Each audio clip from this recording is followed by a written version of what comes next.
আমাদের আজকের ডেস্টিনেশনটা কিন্তু ভীষণ ইম্পর্টেন্ট হতে চলেছে খাবারের কোয়ালিটির জন্য।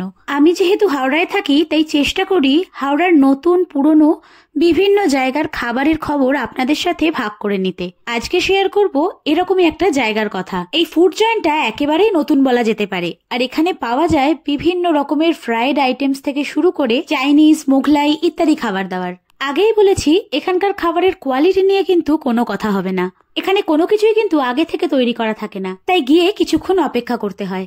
তারপর যে খাবারটা আপনি হাতে পাবেন সেটা কিন্তু এক কথায় অনবদ্য। না আর বেশি সাসপেন্স রাখবো না, আমি বলছি আমাদের হাওড়ার নতুন ফুড জয়েন্ট ভোজ কেবিনের কথা। এটা হলো ভোজ কেবিনের ভেতরটা, কিছুটা বসার জায়গাও রয়েছে। মেইনলি এটা টেকঅ্যাওয়ে জয়েন্ট, অর্থাৎ বাড়ির জন্য খাবার নিয়ে যেতে পারবেন, আবার ইচ্ছে করলে এখানে বসে খেতেও পারেন। তাহলে কথা বেশি না বাড়িয়ে খাওয়া দাওয়া পর্বে ডাইরেক্ট চলে যাওয়া যাক।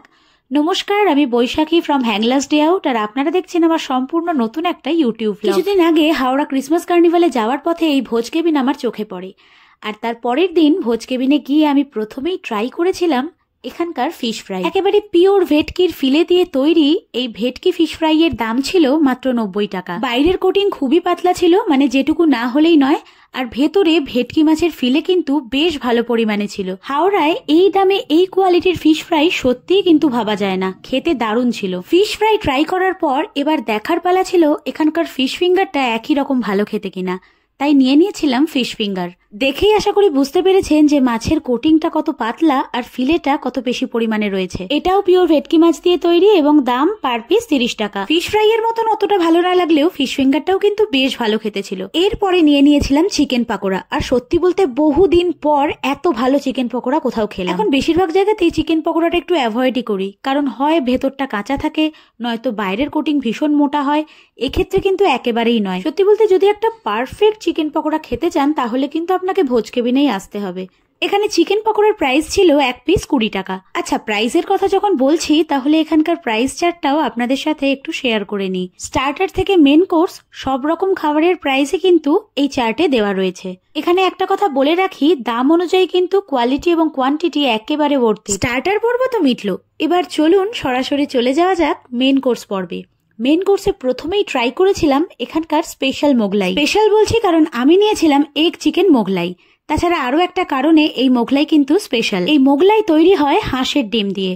আর এই যে ভিডিওর প্রথম থেকে বারবার কোয়ালিটির কথা বলছি সেটা বলার পেছনে কিন্তু একটা কারণ আছে, কারণ প্রত্যেকটা খাবার এখানে পারফেক্টলি ব্যালেন্সড। সেই কারণে খেলেই বুঝতে পারবেন এখানকার মোগলাইয়ের টেস্টটাও কিন্তু আর 5টা দোকানের তুলনায় একেবারে আলাদা খেতে। এরপর মেন কোর্সে এগ চিকেন চাউমিন সহ আর কি কি আইটেম নিয়েছিলাম সেটা চট করে আপনাদের সাথে একবার শেয়ার করে নিই, তারপরে খাবারের রিভিউটা শেয়ার করব। আর এই প্রত্যেকটা খাবার যেগুলো দেখছেন এই সবগুলোই কিন্তু হাফ প্লেট করেছিল। আচ্ছা, এগ চিকেন চাউমিনের দাম ছিল 110 টাকা। এরপর নিয়েছিলাম মিক্সড ফ্রাইড রাইস, যার দাম ছিল 180 টাকা, আর তার সাথে নিয়েছিলাম ড্রাই চিলি চিকেন এবং Schezwan chicken. Dry chilli chicken 8 পিসের দাম ছিল 200 টাকা এবং শেজওয়ান চিকেন 8 পিসের দাম ছিল 270 টাকা। এবার তাহলে এগ চিকেন চাউমিনের রিভিউ এর পালা। নুডলস গুলো ঝরঝরে ছিল, ভেজিটেবল গুলো ফ্রেশ ছিল এবং খেতেও বেশ ভালো লেগেছে আমার। এবার রাইসের ক্ষেত্রেও কিছুটা একই কথা বলবো, সবটাই ভীষণ ফ্রেশ ছিল। বিশেষ করে বেশিরভাগ ফুড জয়েন্টের ক্ষেত্রেই দেখা যায় প্রন বা চিকেন গুলো একটু ড্রাই হয়ে গেছে বা শক্ত হয়ে গেছে। এক্ষেত্রে কিন্তু প্রন বা চিকেন দুটোই একেবারে ফ্রেশ ছিল। এবার বাকি রইলো আর দুটো গ্রেভি আইটেম। গ্রেভি আইটেমে ছিল ড্রাই চিলি চিকেন এবং সাথে শেজওয়ান চিকেন। সাধারণত শেজওয়ান চিকেন আমার খুব একটা পছন্দের খাবার নয়, কিন্তু এক্ষেত্রে শেজওয়ান চিকেন আমার সব থেকে ভালো লেগেছে। ড্রাই চিলি চিকেনটাও অবশ্যই ভালো ছিল, তবে সেটা শেজওয়ান চিকেনকে কিন্তু বিট করতে পারেনি। এতটাই দুর্দান্ত ছিল এই শেজওয়ান চিকেনের স্বাদ। ব্যাস, আর কি, আমাদের খাওয়া দাওয়া পর্ব এখানেই শেষ। তবে ঠিকানাটা বলা এখনো বাকি। আর খাওয়া দাওয়া এরকম মনের মতন হলে মন তো ভালো হয়ে যাবে। তাহলে ঠিকানাটা চট করে একটু শেয়ার করে দিই।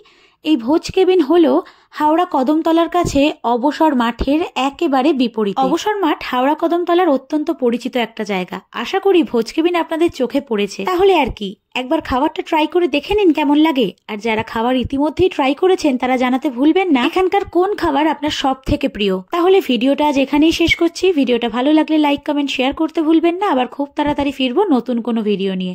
Till then, tata.